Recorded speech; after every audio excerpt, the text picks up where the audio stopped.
Salve, estudantes! Eu sou o professor Victor Aragão e no vídeo de hoje teremos a nossa quarta aula de Direito do Trabalho, focado na primeira fase da OAB. Veremos um assunto muito importante cobrado pela banca FGV.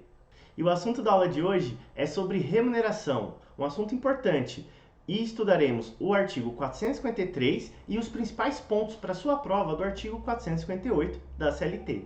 E antes de começarmos a aula, já é inscrito no canal? Então se inscreve aí, deixa seu like, que assim você ajuda esse projeto e possibilita estar cada vez trazendo mais conteúdos, simulados e dicas para vocês. Vamos aos estudos. Primeiro artigo, 453 da CLT. Compreende-se na remuneração do empregado para todos os efeitos legais, além do salário devido e pago diretamente pelo empregador, como contraprestação do serviço, as gorjetas que receber. Portanto, o artigo 457 caput, ele deixa bem claro que remuneração é salário mais gorjeta. A soma desses dois é a remuneração daquele empregado. Continuando. Observação agora sobre isso que acabamos de ver. Gorjeta não serve de base de cálculo para as parcelas de aviso prévio, adicional noturno, horas extras e repouso semanal remunerado. Aqui temos um ponto importante para a sua prova, que é sobre gorjeta. Então, por mais que gorjeta ela faz parte da remuneração, ela tem natureza salarial, porém, para esses tipos de parcelas, que é aviso prévio, adicional noturno, horas extras e repouso semanal remunerado, nesses casos, ela não vai ter incidência, ela não vai servir de base de cálculo. Continuando. Parágrafo 1º agora desse artigo. Integram o salário a importância fixada, estipulada, as gratificações legais e as comissões pagas pelo empregador. Então nós vimos que remuneração é salário mais gorjeta. Agora, especificamente sobre o salário. O salário, ele é o salário base, que vai ser aquela importância já fixada, estipulada, mais as gratificações legais e as comissões pagas pelo empregador. A união de tudo isso dá o salário do funcionário. Continuando, parágrafo 2º agora. As importâncias, ainda que habituais, pagas a título de ajuda de custo, auxílio alimentação, vedado seu pagamento em dinheiro, diárias para viagem, prêmios e abonos, não integram a remuneração do empregado, não se incorporam ao contrato de trabalho e não constituem base de incidência de qualquer encargo trabalhista e previdenciário.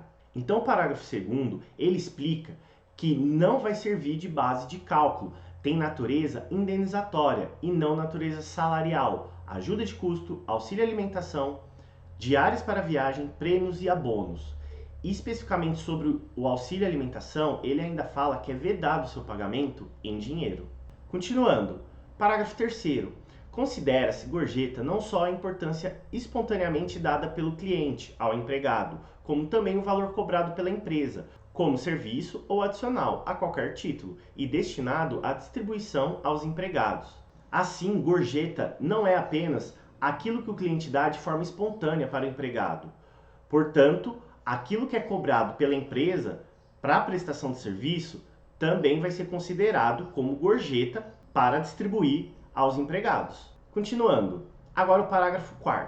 Consideram-se prêmios as liberalidades concedidas pelo empregador em formas de bens, serviços ou valores em dinheiro a empregado ou a grupo de empregados, em razão de desempenho superior ao ordinariamente esperado no exercício de suas atividades. Assim, esse parágrafo, ele apenas explica o que é caracterizado como prêmio.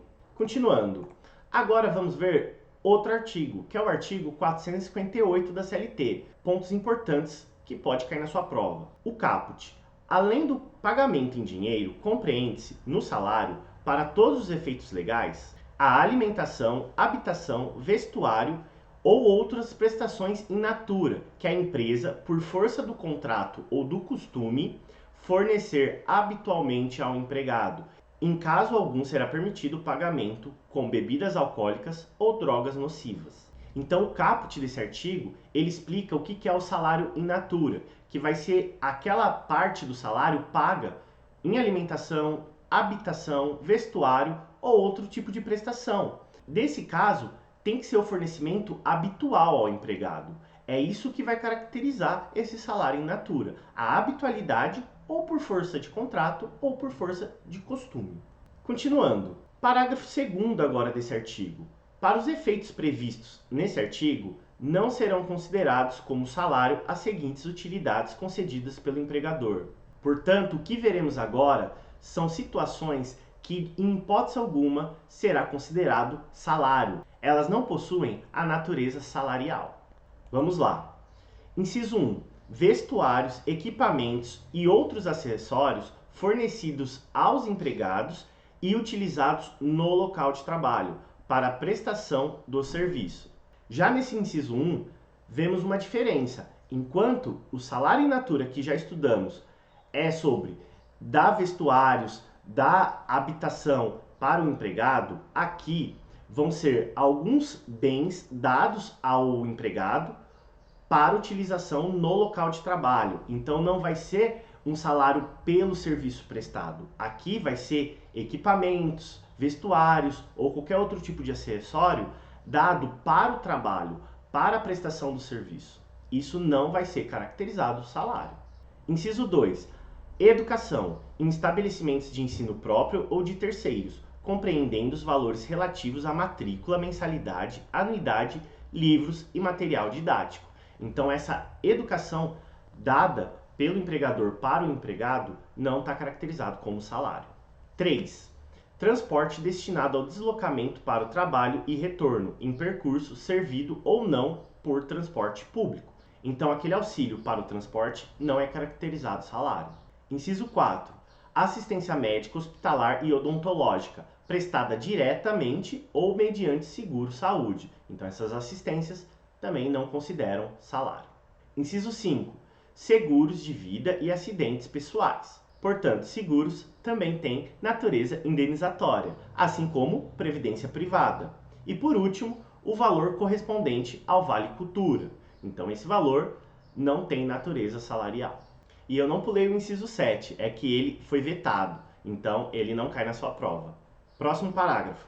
Terceiro, a habitação e a alimentação fornecidas como salário-utilidade deverão atender aos fins a que se destinam e não poderão exceder, respectivamente, a 25% e 20% do salário contratual. Então, o salário-utilidade para habitação tem que ser, no máximo, 25% do salário do empregado. E o salário-utilidade pago em alimentação tem que ser, no máximo, 20% do salário contratual do empregado. E essas são porcentagens importantes para a sua prova. Continuando. Tá gostando da aula? Então se inscreve aí no canal, deixa seu like, que assim você ajuda a crescer esse projeto, e me segue lá no Instagram. Sempre que tem vídeo novo aqui no canal, eu divulgo por lá, além de dicas, informações. Agora vamos ver como a FGV vem cobrando na prova da OAB essa matéria. Questão 1, FGV. Na reclamação trabalhista movida por Paulo contra a sociedade empresária Moda Legal LTDA, o juiz prolator da sentença reconheceu que o autor tinha direito ao pagamento das comissões, que foram prometidas, mas jamais honradas, mas indeferiu o pedido de integração das referidas comissões em outras parcelas, como 13º, férias, FGTS, diante da sua natureza indenizatória. Considerando a situação de fato e a previsão legal, assinale a afirmativa correta. Então vamos às alternativas. Letra A. Correta decisão, porque todas as verbas que são deferidas numa reclamação trabalhista possuem natureza indenizatória. Errado. Letra B. Errada a decisão que indefere a integração, porque comissão tem natureza jurídica salarial, daí repercute em outras parcelas. Correto, como estudamos, a comissão faz parte do salário do empregado. Então, resposta correta, letra B, está lá no artigo 457, parágrafo 1º da CLT, como estudamos. Vamos ver o erro das outras alternativas. Letra C. Correta decisão, pois num contrato de trabalho as partes podem atribuir a natureza das parcelas desde que haja acordo escrito nesse sentido. Errado. Não fica livre-arbítrio das partes escolherem a natureza das parcelas. Letra D. A decisão está parcialmente correta, porque a CLT determina que, no caso de reconhecimento judicial de comissões, metade delas tem natureza salarial. Errado, não tem essa regra na CLT. E assim, futuros doutores, chegamos ao fim de mais uma aula aqui no canal. Espero que tenham gostado. Vimos um assunto muito importante cobrado pela banca FGV. Qualquer dúvida, deixe aí nos comentários que eu respondo vocês. E até o próximo vídeo, estudantes!